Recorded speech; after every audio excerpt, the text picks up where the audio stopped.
상담을 시작하기 전에 몇 가지 유의사항을 알려드리겠습니다. 첫째, 상담은 쉬는 시간 없이 약 60분간 진행되며 중간에 퇴장하시게 되면 다시 들어올 수가 없습니다. 둘째, 물을 제외한 모든 음식물 반입은 금지됩니다. 셋째, 상담 시간 중에 촬영의 녹음은 금지되어 있습니다.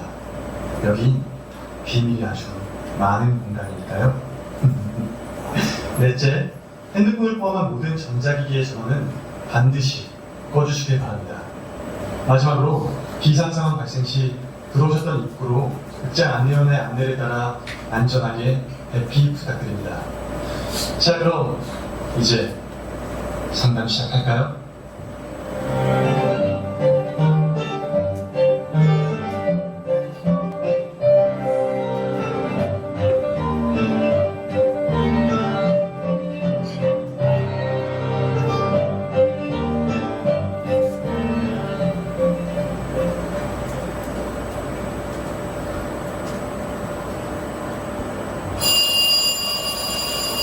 언니? 당신 곧 돌아오는 건가요? 안 그래도 전화하려고 그랬어요. 걱정되는 일이 생겨서요. 언니가 사라졌어요. 아무 말도 없이.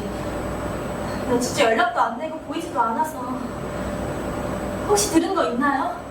없지. 요즘 하루 종일 정신없어서 뭐 급한 일이라도 생기신 거 아닐까? 마침 잘 됐네. 안 그래도 이야기하려고 했었어. 일이 계속해서 밀리는 바람에 원래 예상보다 더 늦게 들어갈 것 같아. 그럼 언제요? 언제 돌아오는데요? 그건 정해지면 나중에 다시 연락할게.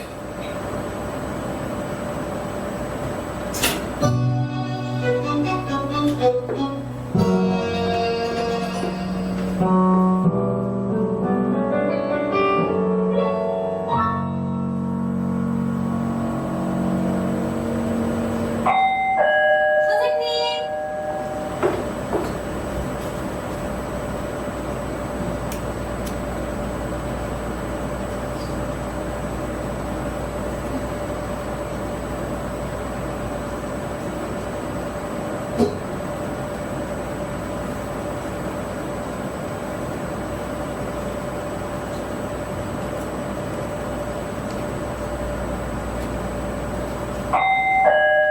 안녕하세요 선생님.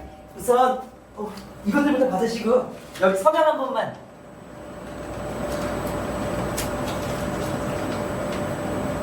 혹시 심혜영 선생님이신가요? 그럴 리가요. 안녕하세요 진리부인. 제가 또 잘못 찾아왔나 보네요. 죄송합니다. 심혜영 선생님의 사무실은 맞아요. 제가 먼저 와 있었던 거예요. 아 다행이다. 요즘에 자주 헷갈리시는 것 같아요. 벌써 이번 주만 해도 몇 번. 아직 마을에 익숙치 않아서요. 적응이 참 어렵네요. 정말 죄송합니다. 탓하거나 나무라는 게 아니었어요. 저번에도 말씀드렸지만 저도 마을에 적응을 잘 못하는걸요? 에이, 집배원이 헤매는 것과 부인이 헤매는 게 같진 않죠. 오늘도 오다가 얼마나 헤맸는지 이 편지만 아직도 그분을 찾고 계신가요? 아, 네. 며칠째 못 찾고 있네요. 골칫거리예요. 못 찾는 게 당연하죠. 몇 달째 보관함에 박혀있던 편지라면서요. 여기서 한참 일해서 풀어주시도 전해주지 못한 그 편지를 당신이 어떻게 전해주겠어요? 텃세 부리는 게 분명해요. 그래도 전 편지를 전해주는 사람이니까요. 제 책임이죠. 그래서 말인데요. 오늘 일정 있으신가요? 아니요, 딱히. 혹시 실례가 안 된다면 저번처럼 도와주실 수 있을까요? 제가 도움이 될까요? 안 그래도 죄송했거든요. 저번에 몇 번 같이 찾았을 때 큰 도움이 되지 못한 것 같아서요. 네. 도와드리기 싫어서 하는 말이 아니에요. 저번에도 그렇고 저저번에도 그렇고 너무 즐거웠거든요. 그런데요, 마을에 대해 잘 모르는 제가 도와드리는 것도 좀 웃긴 것 같아요. 아니요. 무슨 말씀을요. 도움은 항상 감사하죠. 그리고 저번에도 큰 도움이 됐어요. 이게 혼자 머리 썩히면서 고민하는 게 얼마나 힘든 일인데요. 늦은 밤 말동무만 해줘도 큰 도움이에요. 그럼 이따 다시 찾아뵐게요. 아까는 놀래켜서 죄송해요. 네? 불쑥 들어왔어요. 부인 놀라시면 얼굴이 아주 새하얗게 변하는 거 아세요? 제가 그런가요? 몰랐네요. 아무도 알려주는 사람이 없어서요. 다들 분명 알고 있을 거예요. 그럼 이따 뵐게요, 부인. 아니 진리.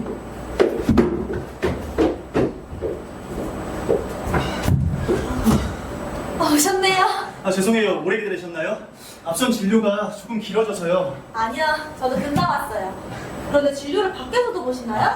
마을에 거동이 불가하신 분들이 많으니까요. 가끔은 마실 겸 나가 진료를 보곤 합니다. 편지가 왔었나요? 뒷변이 나서는 모습을 봐서요. 용케 보셨네요? 신난 걸음을 나서는데 못 볼 수가 없더라고요. 연인분께서 보낸 편지인가요? 비밀입니다. 부인과의 상담은 정말 오랜만인 것 같네요. 그러고 보니 남편분은 돌아오셨나요? 곧이요. 아마도 한 달 전 전화를 마지막으로 소식이 없네요. 좋네요. 어떤 점에서요? 연락이 없다는 점에서요. 연락이 없다는 건 일이 쏟아지게 바쁘다는 뜻이고 그 말은 곧 일이 마무리된다는 징조기도 하겠죠. 좋은 해석인 것 같네요. 긍정적이기도 하고요. 좋은 해석이 아니라 실제로도 그렇습니다. 저 역시도 일이 마무리될 때는 워낙 바빠서 제대로 된 연락 하나 남기지 못하는 걸요.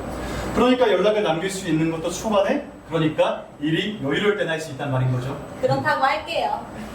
저보다는 선생님이 더 오랜만인 것 같은데요. 말해서 얼굴 뵙기가 어려워서. 최근에 이런저런 일로 좀 바빠서요. 하긴 요즘 선생님께 쏟아지는 편지가 많다고 들었어요. 도움이 필요한 사람들이 많아서 그렇죠 뭐. 실력이 좋으신 거죠. 최근에 스트레스 받을 일이 좀 많으신가 봐요. 흰머리 때문에 그러시는 거죠? 제가 괜한 소리를.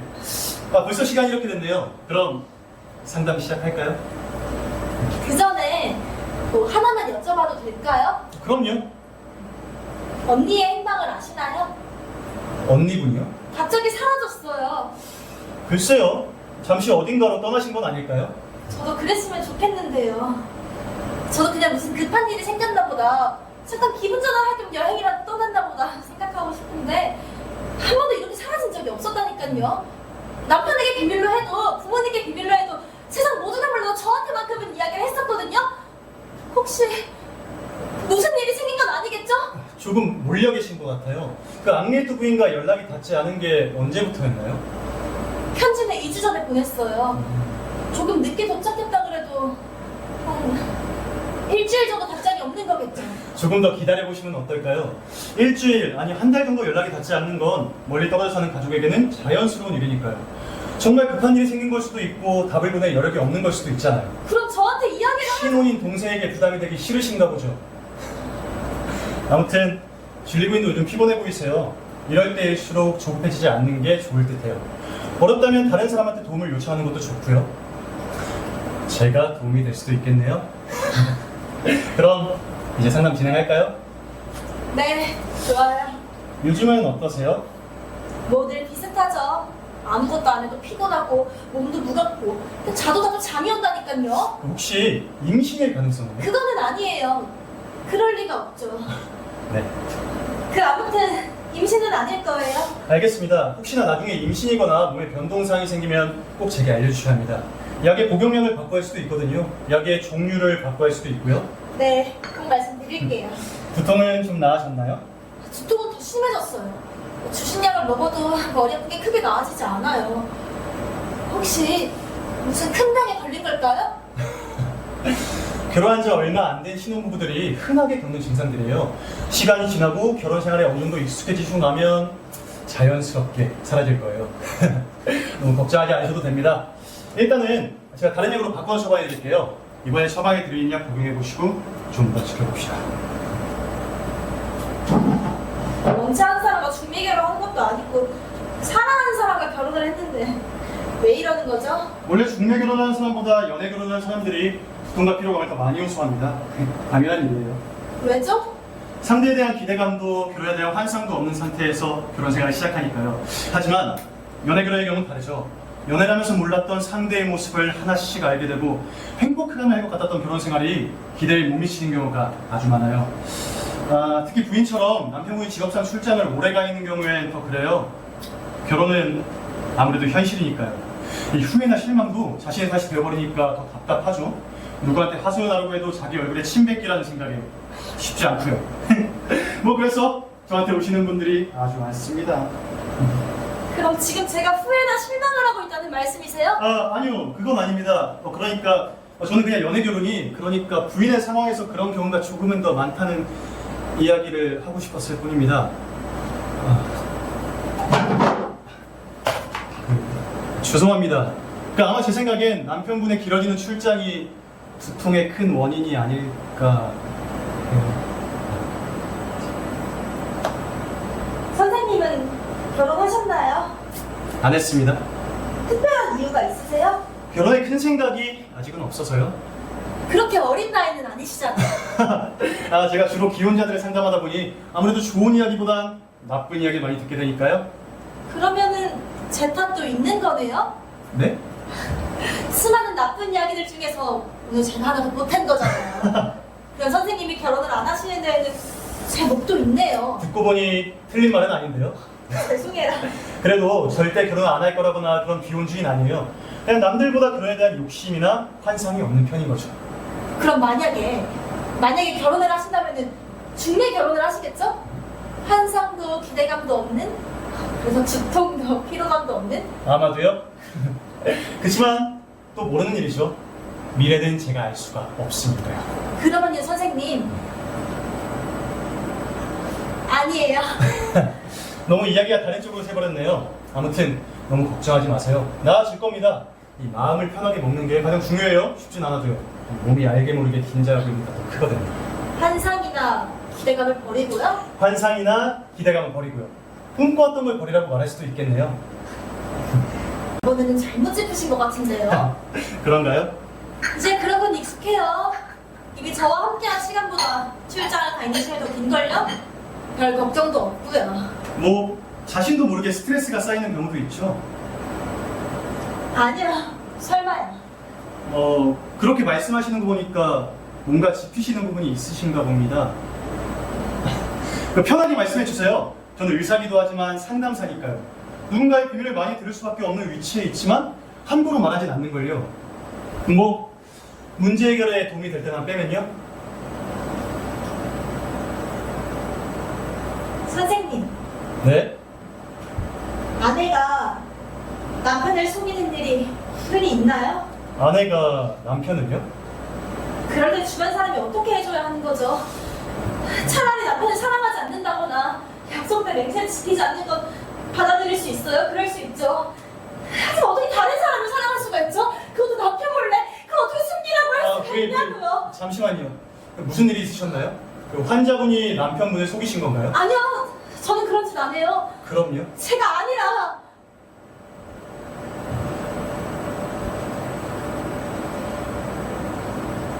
저희 언니요. 앙리에트 부인이요? 네, 앙리에트 부인이 남편분을 속이셨군요. 네, 부인은 그걸 이해할 수가 없으시고요. 네. 그럴 수 있어요.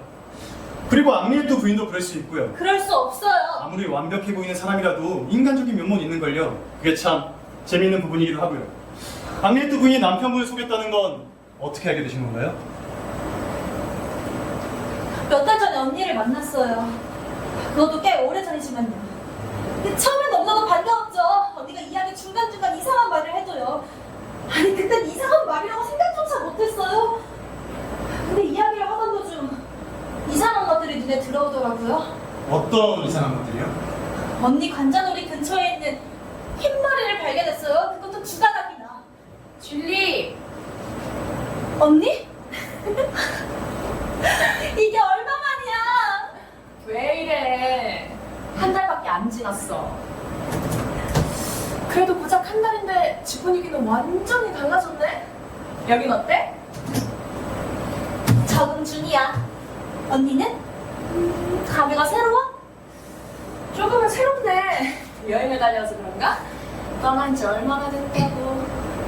근데 왜 혼자야? 네 남편은 아직 안 들어온 거야? 출장 못 본 지 꽤 됐어. 벌써 독수공봐? 신혼부부가 그래도 되는 거야? 다 똑같지 뭐. 그나저나 언니야말로 왜 혼자야? 형부는? 그이는 지금쯤 칼바도스에 있으려나? 칼바도스? 그게 무슨 소리야? 형부 혼자 집으로 돌아갔다는 얘기야? 그렇다니까. 왜? 둘이 싸웠어? 별일 아니야. 그냥 내가 먼저 돌아가라고 했어. 별일 아니야? 부부가 같이 여행 갔다가 남편은 칼바도스로 아내는 파리로 찢어진 게 어떻게 별일이 아니겠어. 독립적인 부부인가 보지. 언니 아까부터 조금 이상해. 사업 때문에. 사업 때문에 그래. 형부 사업 때문에 일정이 생겨서 내가 먼저 돌아가라고 했어. 그것 때문이라는 거지? 그래. 이제 됐지? 그럼 그렇다고 처음부터 말해주면 되는 걸 왜 사람 이상하게 만들어. 생각을 좀 했어. 무슨 생각? 네가 물어봤잖아, 싸웠냐고. 안 싸웠다며. 일단은 그렇지. 일단은? 나 차라도 한 잔 타줄래? 집에서 하면 네가 해준 맛이 안 나더라고.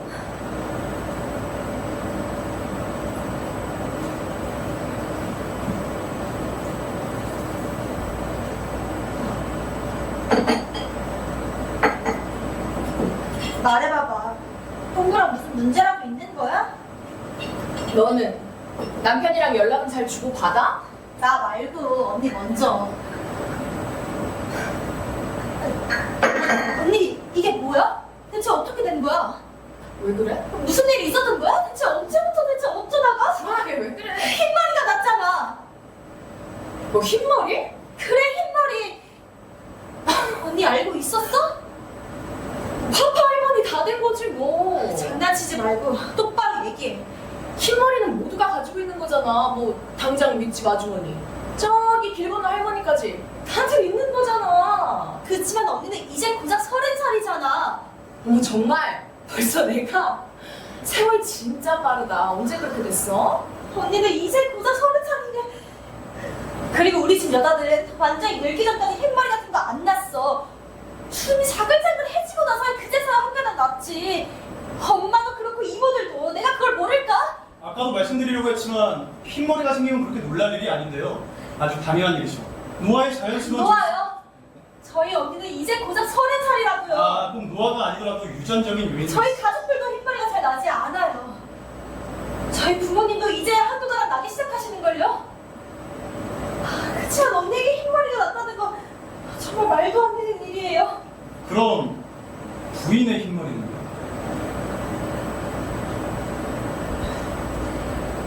아무튼 저는 곧장 언니에게 무슨 일이 있냐고 물었어요. 하지만 언니는 딴청을 피면 말하지 않으려고 했죠. 제가 계속해서 묻자 마지막에 답해주더라고요. 언니 무슨 일이 있는 거지, 그치?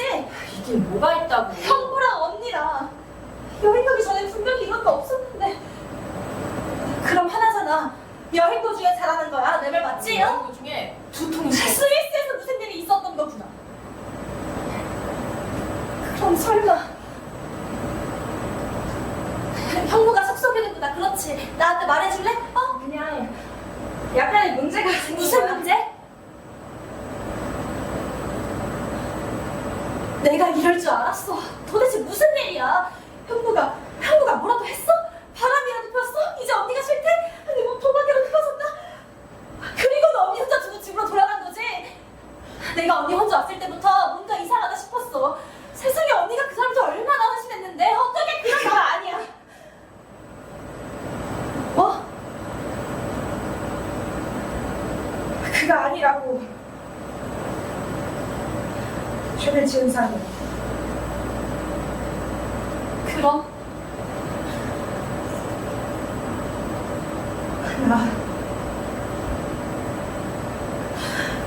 그래 나도 알아. 무슨 말을 어떻게 나왔겠어. 근데 나도 잘 모르겠는 걸 어떻게 해. 이해가 잘 안 되는 걸. 맞아. 나 아주 오래전부터 제정신 아니었어. 너도 조심해 줄기. 언니 영심해. 진짜 조심해야 돼. 생각보다 우리가 연약하다는 거, 아주 쉽게 순식간에 사랑에 빠진다는 거 말이야. 뭐 멋진 바다 위에서 반지를 건네받는 그런 거창한 순간이 아니야. 한순간에 마음이 약해지고 감상적인 기분이 들 수 있어. 모두가 느끼는 그런 욕망이 찾아올 수 있어. 없잖아 언니. 언니는 형부를 사랑하잖아. 그렇지? 형부는 좋은 남편이잖아.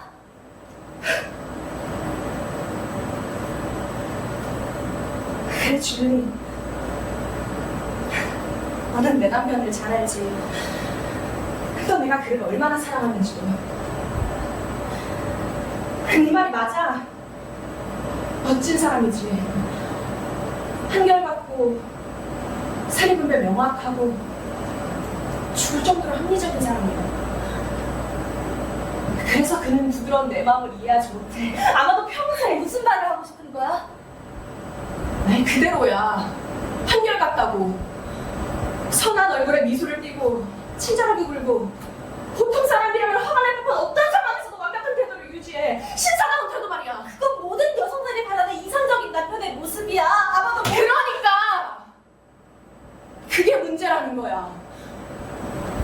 나도 어쩔 땐 그 자신의 연약한 모습을 온전히 내맡기기를 바라고 내 눈물을 바라고 애부를 바라고 그걸 넘어서 나 자체를 갈망하게 해서 그래서 바람을 피웠다는 얘기야? 그건 너무 어리석은 행동이잖아. 그렇지. 하지만 어쩌겠어. 그게 나고 그게 사실인데.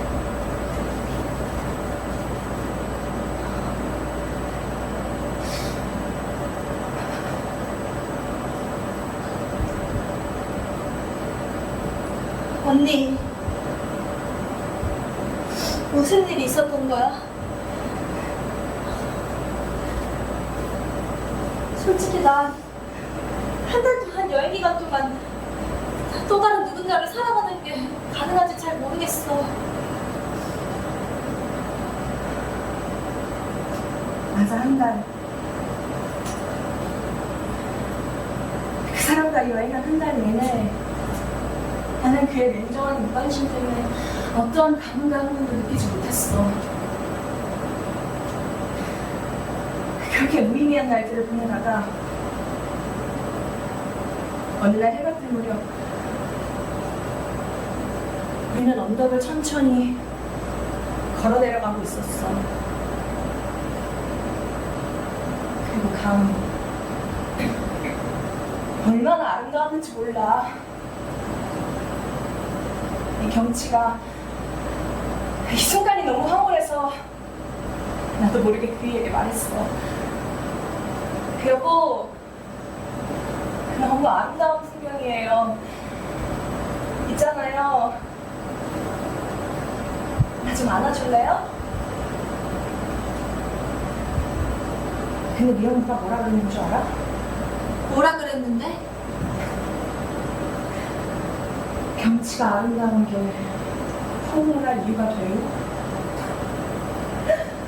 그렇게 시선을 거두곤 나랑 눈도 마주치지 않았어. 그건 정말 형부가 너무했어. 하지만 형부가 나쁜 뜻을 가지고 한 말은 아닐 거야. 분명히 그런 대답을 들은 순간 뜨거웠던 마음이 싸늘하게 얼어붙더라고. 나도 언니 마음 이해해. 나도 속상한걸? 하지만 그날은 좀 이른 아침에 평소보다 예민한 상태였을 수도 있는 거잖아. 그날뿐만 아니야. 며칠 뒤 우리는 플리렌에 있는 어느 호텔에 머물렀는데 그이는 저녁 식사를 마치자마자 그냥 피곤하다며 곧장 방으로 들어가 버렸어. 알 수 있어? 난 어쩔 수 없이 혼자 호숫가로 산책을 나섰지. 그렇게 한참을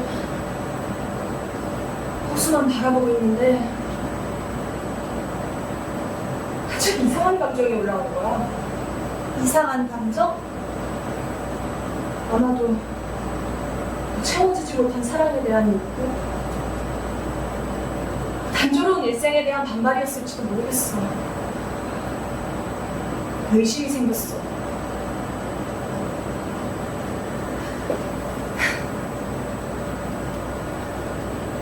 앞으로 내가 이렇게 달빛에 잠긴 호수가를 걷다 사랑하는 남자의 품에 안겨올 수 있을까? 밤에 연인들이 나누는 달콤한 전망의 대화를 느껴볼 수 있을까? 한 번이라도 말이야. 그런데 그때 뒤에서 인기척이 들더라. 누가 나를 보고 있었어. 언제부터였는지는 모르겠어요. 그냥 거기에 있었어. 나랑 눈이 마주치니까 나에게로 다가와서 물었어. 왜 울고 있냐고.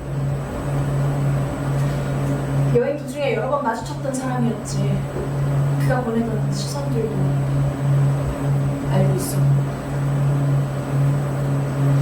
나는 너무 당황스럽고 어색해서 자리에서 일어났어. 근데 그 사람이 너무 자연스럽게 내 옆에서 따라붙는 거야. 그러고는 여행에 대한 이야기를 하기 시작했지. 근데 듣다 보니까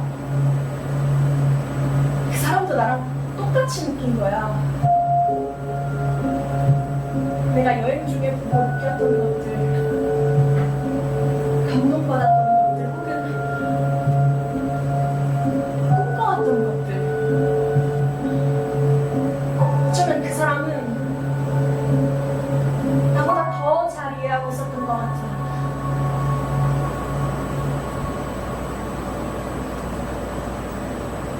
어떻게 된 일이냐고 물었지. 사실 나도 잘 모르겠어. 나만도 꿈을 꾼 것 같아, 지금까지도. 지금도 선명하게 그 꿈이 그려져.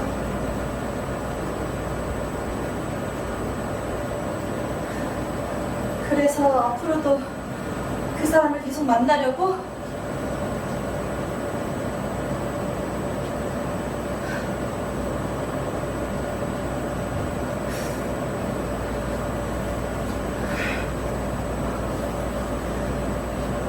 언니, 우린 누군가를 사랑한다 생각하지만 때로 사랑하는 것을 사랑하는 경우가 자주 있어. 그리고 그날 밤 언니의 진정한 내리는 아마도 달빛이었던 것 같아.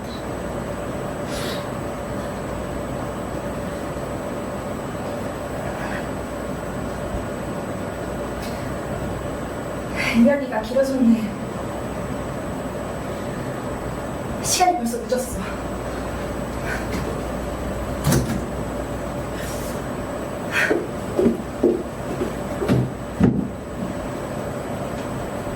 어떻게 그럴 수가 있죠? 언니에게 사랑하는 남편이 있으면서요. 더군다나 형부는 이 사실을 아무것도 모르고 있어요. 언니가 혼자 왔을 때부터 뭔가 이상하다 싶었어요. 아주 간단한 문제네요. 제가 감히 단언하는데 사람들은 욕망에 사로잡혀서 어떠한 일을 저지를 때 뒷일을 별로 깊이 생각하지 않는답니다. 네, 알아요. 근데 그게 무슨 상관이죠? 그게 언니의 행동을 이해해줄 수 있는 이유가 되지는 않잖아요. 아, 그렇죠. 맞아요. 저는 언니분의 행동을 감싸줄 의도는 아니었어요. 전혀 아니었어요. 저는 사람들이 온갖 나쁘고 괴로운 일들을 경험한 뒤에야 진정한 사랑할 수 있을 만큼 성숙해진다고 생각합니다. 흔히들 동할 수 있는 나쁘고 괴로운 일들 중에는 결혼도 포함이고요. 나쁘고 괴로운 일?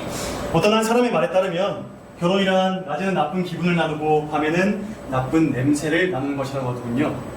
저는 결혼 안 해봐서 모르겠지만 제 주위 사람들은 남녀할 것 없이 모두 사실이라고 하던데요. 사실이 아니에요. 줄리분의 경우도 포함이겠어요. 결혼한 지 얼마 안 된 부부들은 대개 아니라고 말해요. 몇 년쯤 지나고 나면 사실이라고 인정하고요. 그러지도 않을 거고 그렇지도 않아요. 그런데 이런 생각도 드네요. 그게 그렇게 큰 문제인가요? 네? 앙리에트 부인의 그 일탈이요. 배신이죠. 아무튼요. 그게 그렇게 큰 문제인가요? 스트레스를 받을 정도로요. 언니가 사라진 일과 관련이 있다고 생각해요. 그리고 이런 문제에 스트레스 받지 않으면 대체 어떤 문제에 스트레스를 받죠? 물론 보편적인 사람들은 그렇겠습니다만 줄리 부인도 애인이 있으셨던 거 아니었나요? 놀라셨나요? 얼굴이 아주 새하얗네요. 꼭 아까 놀라셨을 때처럼 괜찮으세요? 아, 네. 또 놀라셨나봐요. 뭐 그렇죠.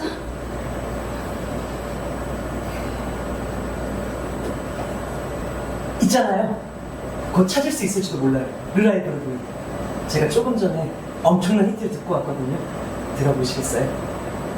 네, 말씀해주세요. 그 아까 부인 집에서 나오고 나서요. 제가 또다시 지랑 할아버지를 만났거든요. 답답한 마음에 한 번 더 라이브로 부인에 대해서 돌아봤어요. 그랬더니 그래 부인이 돌아왔다고 하면서 엄청 기뻐하시는 거 있죠? 그리고는 저기 안부를 전해달라고 하시는 거예요. 저희가 예전에 엄청 큰 신세를 졌다면서. 그래서요? 아무튼 르라이브르 부인이 실존하는 인물이라는 거죠. 그 전까지만 해도 뭐 다른 마을 사람이다, 이름이 잘못 적힌 거다, 뭐 이런 추측만 있었었는데. 뒤랑 할아버지의 말을 믿을 수 있어요? 그럼요. 가끔 아니 종종 이상한 말씀만 하시긴 하지만 저는 그때 지랑 할아버지의 눈빛을 기억해요. 이 평소와는 다르게 총기에 가지고 미쳤다니까요. 이로써 얻을 수 있는 단서는 실존하는 사람이라는 거. 도깨나 나이가 많다는 것도 그렇죠, 그렇죠. 뒤랑 할아버지의 젊은 시절이라니. 그럼 혹시 돌아가신 건 아닐까요? 그럼 다른 할아버지 할머니들도 알고 계시지 않을까요? 그것도 그렇네요. 그리고 아까 제가 여기 괜찮으세요? 네, 그럼요. 표정이 좋지 않아서요. 무슨 걱정이라도 있으세요? 제가 괜한 걸 물어보는데요. 말씀하시기 어려우시면 안 하셔도 돼요. 오늘 한 곳만 들리고 금방 돌아오는 걸로 하죠. 남편분께서 언제 돌아오신다고 하셨죠? 오시기 전에 찾을 수 있으면 좋겠는데. 있잖아요. 네. 저희 친구 맞죠? 그럼요. 당연하죠. 혹시 아까 그 걱정과 관련된 질문이었나요? 아니요, 별거 아니었어요. 아. 다행히도요. 그래서 제게 보여주고 싶은 곳은 어디죠? 기대해도 될까요? 드비 씨 좋아하시죠? 네, 저도 좋아하거든요. 알아요. 저번에 말씀해 주셨잖아요. 제가 이 마을에 온 지 얼마 안 됐지만 풍경을 볼 때마다 드비 씨의 음악이 떠오르는 곳이 있었어요. 혹시 저 안쪽으로 들어가면 있는 웅덩인가요? 어떻게 하셨어요? 저도 그랬어요. 잘 어울린다고 생각했어요. 그 웅덩이라기는 엄청 크지만요. 그 저만의 비밀 장소라고 생각했는데. 저도 그랬는걸요. 그래도 함께 아는 사람이 있어서 기뻐요. 그럼 가실까요?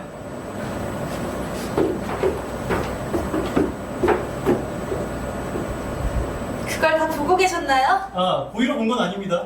보인 거죠. 그런 사이 아니에요. 도와달라고 해서 도와준 친구일 뿐이에요. 르라이브로 부인을 찾는 걸 도와달라고 해서요. 그럼 왜 밤에만 만나시나요? 집별일은 저녁에 끝나니까요. 그렇다면 남편분이 돌아오셔도 친분을 유지하시겠네요? 그럼요. 거기 무슨 이상한 점이 있다고요. 제 생각엔 언니분의 사례랑 비슷한... 그저 친구라니까요. 그리고 저는 언니처럼 뒷일 생각하지 않고 사랑에 빠지는 그런 멍청한 사람이 아니에요. 도망치지도 않았고요. 뭐 그러시다면요. 하지만 미래일이 확실하는 건 너무 위험하지 않나요? 차라리 혹시 모르니 미리 대책을 세우는 게 안전할 것 같은데요. 대책이요? 그리고 또 찾으시는 분이 르라이브르 부인이라고 하셨죠? 네. 잘 됐네요. 마침 그분의 이야기거든요. 알고 계셨나요? 그럼요. 분명 괜찮은 대책이 될 겁니다. 앙리에트 부인께도 말씀드린 적이 있고요. 앙리에트 부인의 행방을 찾아낼 단서가 될 수도 있겠네요. 언니의 행방이요? 그 일은 어느 시골 마을에서 일어났답니다. 평소보다 잠이 쏟아지게 피곤해서 일찍 잠에 들었던 어느 날 밤에 일어났어요. 이 옅은 잠에 빠져 있는데 갑자기 종소리가 끊이지 않고 계속해서 울리더라고요. 동안 그 종소리를 들으면서 잠들어 있었어요. 그러다 불현듯 잠에서 깨어났죠. 잠에서 깨어났는데도 종소리가 계속해서 울리더라고요. 꿈에서 들리는 소리가 아니었던 거죠. 그럼 전화벨 소리였어요. 전화벨이 아주 절박하게 울리고 있더라고요. 이 뭔가 느낌이 좋지 않았어요. 저는 전화를 받을까 말까 고민하다가 피곤한 몸을 이끌고 전화를 받으러 갔죠. 르라이브입니다. 수사님께서 즉시 집에 들러주셨으면 합니다. 르라이브르 부인이요? 맞아요. 저는 잠시 고민했습니다. 그리고 생각했죠. 르라이브르 부인은 유독 예민한 편이었고 그렇게 진단을 예측하는 건 어렵지 않았어요. 신경 발작, 히스테리, 뭐 그런 거겠죠. 저는 정중히 거절한 뒤 다시 침대로 향했습니다. 그런데 얼마 지나지 않아 또다시 종소리가 울리더라고요. 또다시 전화가 왔나요? 아니요, 이번엔 전화벨 소리가 아니었어요. 초인종 소리였어요. 드라이브를 부인? 맞아요. 누구인지 모를 정도로 꽁꽁 싸맨 채로 문 앞에서 저를 부르더라고요. 전 잠시 고민했습니다. 이 문을 열어줘야 하나 말아야 하나. 그리고 말기로 결정했어요. 왜 그렇게 보시나요? 전 정말 피곤한 상태였어요. 그래서 저는 집에 아무도 없는 척을 하기로 마음을 먹었습니다.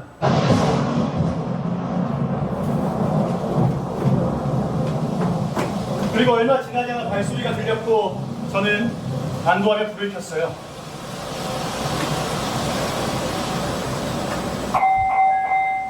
안에 계신 거 다 알아요. 무슨 일이시죠? 빨리 선생님 제발요. 급한 일인가요? 목숨이 나는 일이에요. 목숨이요? 네.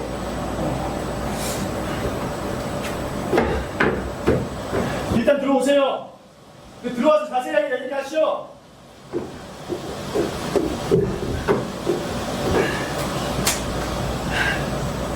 무슨 일이시죠? 부인? 빨리 저희 집으로 가주세요. 네? 저희 집으로 가주세요. 빨리요. 네. 이유를 알 수 있을까요? 제 애인이 방에서 죽었어요. 아, 남편분이요?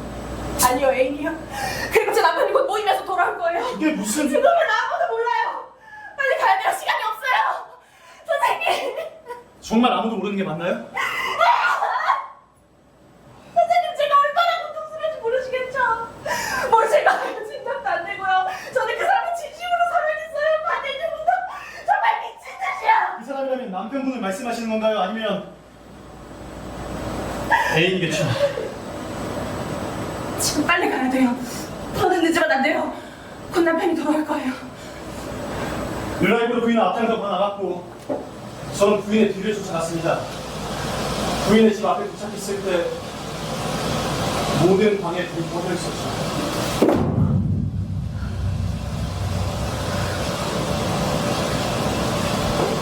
숨을 줄인 채 저는 집 안으로 들어가 그녀가 안내한 방 안으로 들어갔죠. 전 천천히 방 안을 둘러봤습니다. 마치 싸움이 일어난 뒤처럼 엉망이 되어 있었어요.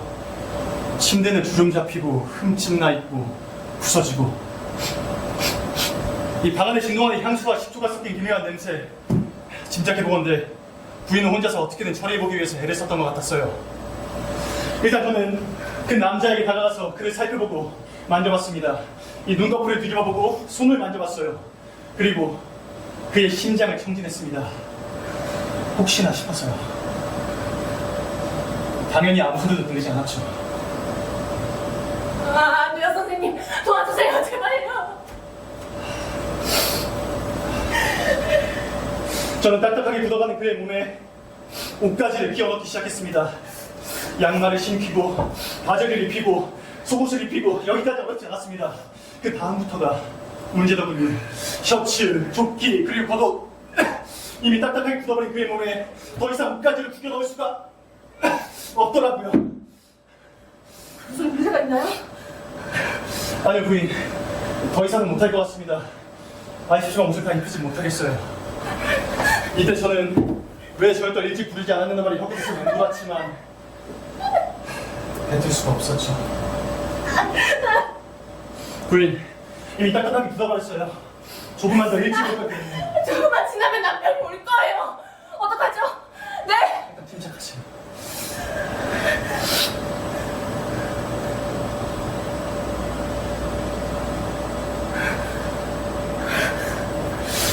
저는 그의 몸을 이리저리 접어보기 시작했습니다. 이 당연하게도 쉽게 접히진 않았으나 힘을 주면 접을 수도 있을 것 같더군요. 저는 부인이 가져온 커다란 가방에 그를 눕히고 최대한의 부피를 줄였습니다. 튀어나온 얼굴을 하나하나 접어가면서요. 그를 웅크린 가슴을 만들기 위해서였죠. 다리 느끼가 싫었습니다. 아직까지 부드러웠거든요. 그러나 이 팔이 문제였습니다. 이 두 번이나 접어야 들어갈 부피라서 저는 저의 몸의 무게를 이용하여 어떻게든 그의 팔을 가방 안으로 구겨 넣었죠. 그 남은 자리에는 미처 입히지 못한 옷들을 구겨 넣었습니다.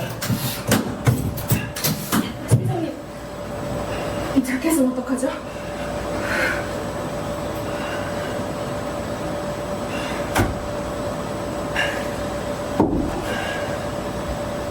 제게 주시죠. 제가 입었던 걸로 하겠습니다.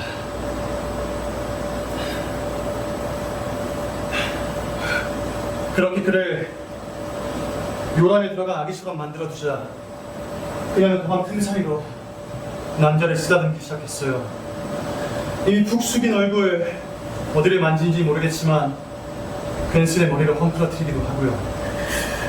아마도 그녀는 손가락도 생기가 사라진 얼굴을 천천히 더듬는 것처럼 보였습니다. 손이 점차 깊숙이 파고 들어갔거든요. 이마, 관자놀이, 눈, 코, 입술까지 아마도 마지막 인사를 하는 것처럼 보였습니다.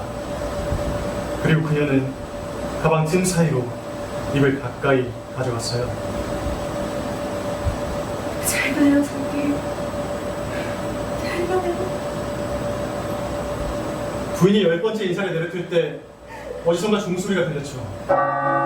정말이지 이젠 종소리라니 지긋지긋했죠. 이제 자정이에요. 곧 남편이 돌아온다고요. 침착하세요. 우선 이 방을 마주 치우세요. 저는 이 가방을 거실로 옮겨놓겠습니다.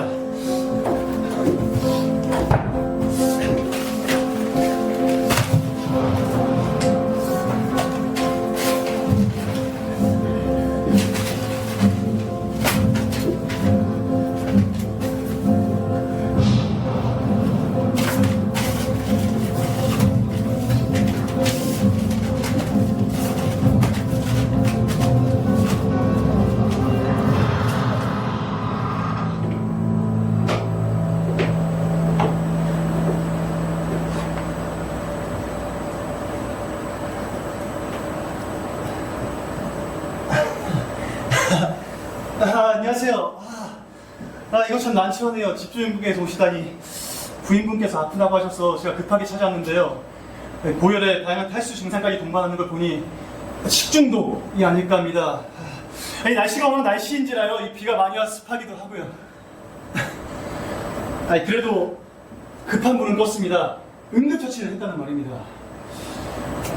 그 혹시 부인분의 상태를 계속 지켜봐 줄 수 있으실까요? 제가 출장 중에 급하게 온 거라서요. 약을 제대로 챙기지 못했습니다. 내일 다시 와서 챙겨드릴 테니 오늘 무슨 일 있으면 언제든 연락 주세요. 네, 맞아요. 네. 너무 미안해요. 놀랐나요? 괜찮습니다. 남편은 처음에는 내 말 듣고 깜짝 놀랐지만 한치의 의심도 없이 부인의 이마에 손을 대보더군요. 저는 가방을 끌고 현관을 향해 천천히 걸어갔습니다. 집까지는 어떻게 가시려고? 다행히 여기서 그리 멀진 않아서요. 비가 많이 옵니다. 그칠 때까지 머물다 가시죠. 끝도 없이 내리는 비 때문에 저를 걱정한 것처럼 보였습니다. 저 역시도 비와 땀에 젖은 찝찝한 옷을 입고 돌아가는 것은 썩 내키지 않았습니다. 그러나 사양할 수밖에 없었습니다. 이 가방에 피인지 물인지 모를 무언가가 배어나오고 있었거든요. 그 마음은 감사하지만 정말 괜찮습니다. 가방이 비에 홀딱 젖어서요. 민폐가 될 겁니다. 모시느라고 젖은 건데. 그런데 그 가방 무척 무거워 보인 먼 길에 도신 것 같아요. 정말 괜찮습니다. 걷게 해주셔서 감사합니다. 몇 번이고 거절하고 나서야 남편은 마음을 접었습니다. 저는 현관에서 걸어갈 채비를 마치고 부부에게 인사를 건넸습니다. 부인은 계속해서 가방에 눈길을 주고 있었습니다. 뭐라 읽어낼 수 없는 오묘한 표정이었죠. 저는 부인의 남편과 마지막으로 악수를 한 뒤 비오는 거리를 걷기 시작했죠. 그 물속으로 가라앉기만 하면 그만이었으니까요. 그 남자 타지에서 온 사람이라서요. 마을에 딱히 연고도 없고 사업을 하고 온 것도 아니고 오직 사랑만을 위해 찾아온 아, 그리고 다음날 다시 찾아가 필요도 없는 식중독 약을 전하는 것도 잊진 않았습니다. 근데 대체 왜 이런 이야기를 저한테 하시는 거죠? 고해성사라도 하시는 건가요? 이게 대책이랑 무슨 관련이 있다고요? 언니의 행방과는요? 결국 알아낸 건 하나밖에 없네요. 느라이브를 부여를 찾는 건 더 이상 의미가 없어졌다는 거. 이미 죄책감에 죽었거나 도망쳤거나 잡혀갔을 테니까요. 이유의 일까지 잘 알고 계시네요. 그러니까 언제든지 기회가 닿는다면 제가 부인을 도와드릴 수 있다고요. 네? 정말 어이가 없네요. 범죄를 저지르는 게 당신의 도움인가요? 전 의사지 경찰의 한사가 아니니까요. 의사가 환자를 돕는 게 죄는 아니잖아요. 아, 그리고 제가 죽인 것도 아닌데요. 전 그냥 해결을 도와줬을 뿐입니다. 가증스러워요. 저 이제 집에 가봐도 될까요? 더 이상 선생님께 도움받을 일 없을 것 같네요. 말해서 선생님을 볼 일도요. 볼 일이요? 그럼 저를 도와준 범죄자를 제가 어떻게 할까요? 전 모든 걸 말씀드렸는데 그렇게 말씀하시니 섭섭하네요. 무슨 모든 것이죠? 저는 대책을 듣고 싶다고 한 적도 없고 르라이브르 분야에 큰 관심도 없었어요. 언니의 행방을 하나도 모르겠고요. 근데 왜 제가 여기서 기분 나쁜 당시의 시철이 방식에 들어야 하죠? 언니의 행방이 궁금하다고 하시지 않으셨나요? 지금 말씀드렸잖아요. 네? 전 누군가의 비밀을 많이 들을 수밖에 없는 위치에 있지만 함부로 말하진 않는걸요. 문제 해결에 도움이 될 때만 빼면요. 르라이브로 부인은 누구인가? 왕리의 또 부인은 어디로 갔는가? 혹시 모를 미래를 대비할 대책은 무엇인가? 지금 다 말씀드렸잖아요. 혹시 언니분을 살인자로 만들 생각은 아니시겠죠? 거짓말하지 마세요. 전 그냥 들리분이 걱정돼서요. 혹시라도 충동적인 일을 저지르고 도움을 요청하지 못하실까봐.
들어오세요. 안녕하세요, 선생님. 오늘 계시네요. 여기 서명 한 번만 부탁드릴게요. 앉으세요. 아, 괜찮아요. 금방 나가봐야 돼서요. 앉으시죠. 그럼.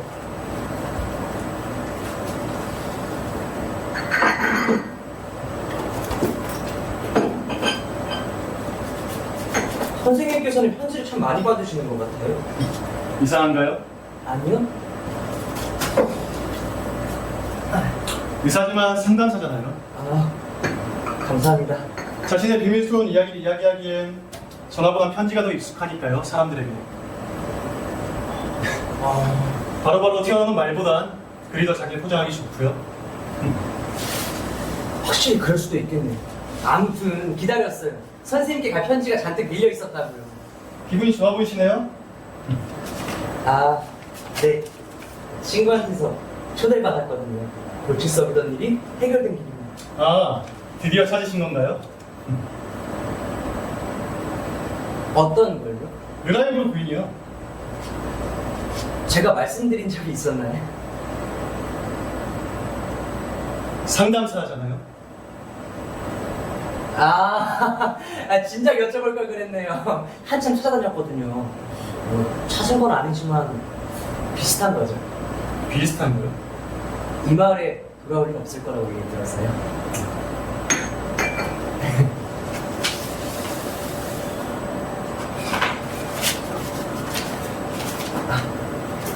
감사합니다. 그럼 이제 그 편지들을 처분하러 가시는 건가요? 네. 아마 그럴 것 같네요. 어떻게 처리해야 될지 곤란하긴 하지만요. 혹시 어차피 처분될 편지라면 제가 받아봐도 될까요? 편지를요? 저도 궁금해져서요. 누군지 찾고 싶어져서. 르라이브를. 아무리 선생님이어도 저도 알아요. 이런 부탁이 신뢰라는 걸. 그래도 찾고 싶다고 하셔서. 저는 뭐 이런 일을 많이 맡아오니까요. 그 혹시 제가 골머리 앓던 일의 결말을 보여드릴 수도 있지 않을까 했어요. 아무리 선생님이어도 그건 어려울 것 같네요.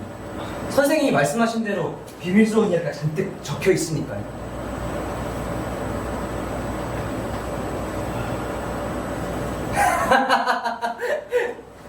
하지만 상관없어요. 어차피 처분돼야 할 편지인데요. 뭐. 여기 있습니다. 그럼 이제 골치 아픈 일은 모두 해결된 건가요? 골치요? 골칫거리는 다른 얘기였어요. 부인 찾기가 아니라요. 벌써 시간이 이렇게 됐네요. 다음 상담이 있어서요. 네. 그럼 제가 이번에 한국마을로 출장을 갔다 왔는데 배가 곧 돌아온다고 하더라고요. 네.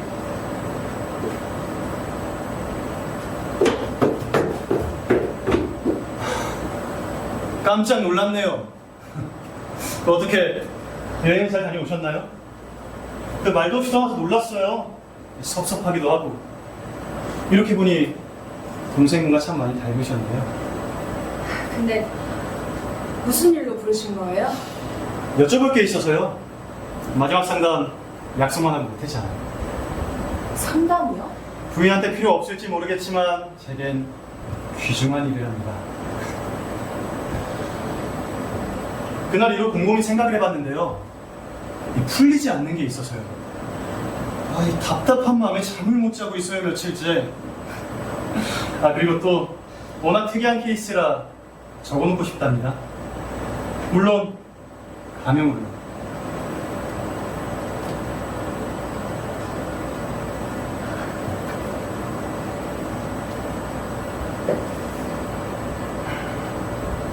왜 그를 죽였죠? 아무리 그래도 죽이는 것보단 나은 방법이 있지 않았을까요? 경황이 없었잖아요. 남편분보다 사랑하신 거 아니었나요? 보통은 이러한 경우엔 이 애인보다는 남편 쪽을 꿈이니까. 현실을 꿈처럼 살 수는 없잖아요.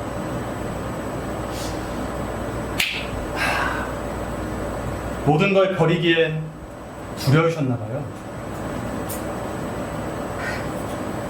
이거 물어보시려고 부르신 거예요? 이것뿐만 아니고 이 갈고지는 유품들도 돌려드릴까 해서요. 근데 부인, 르라이브? 그 이름은 어디서 따온 건가요? 찾는 사람이 어찌나 많던지 이제 꿈속에서도 말이죠. 그만 부르시면 안 될까요?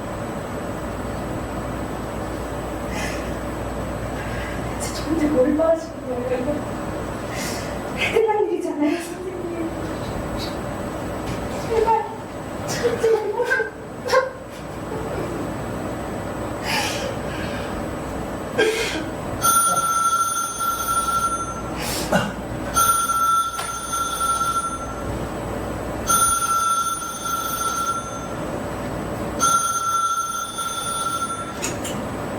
네, 심영입니다.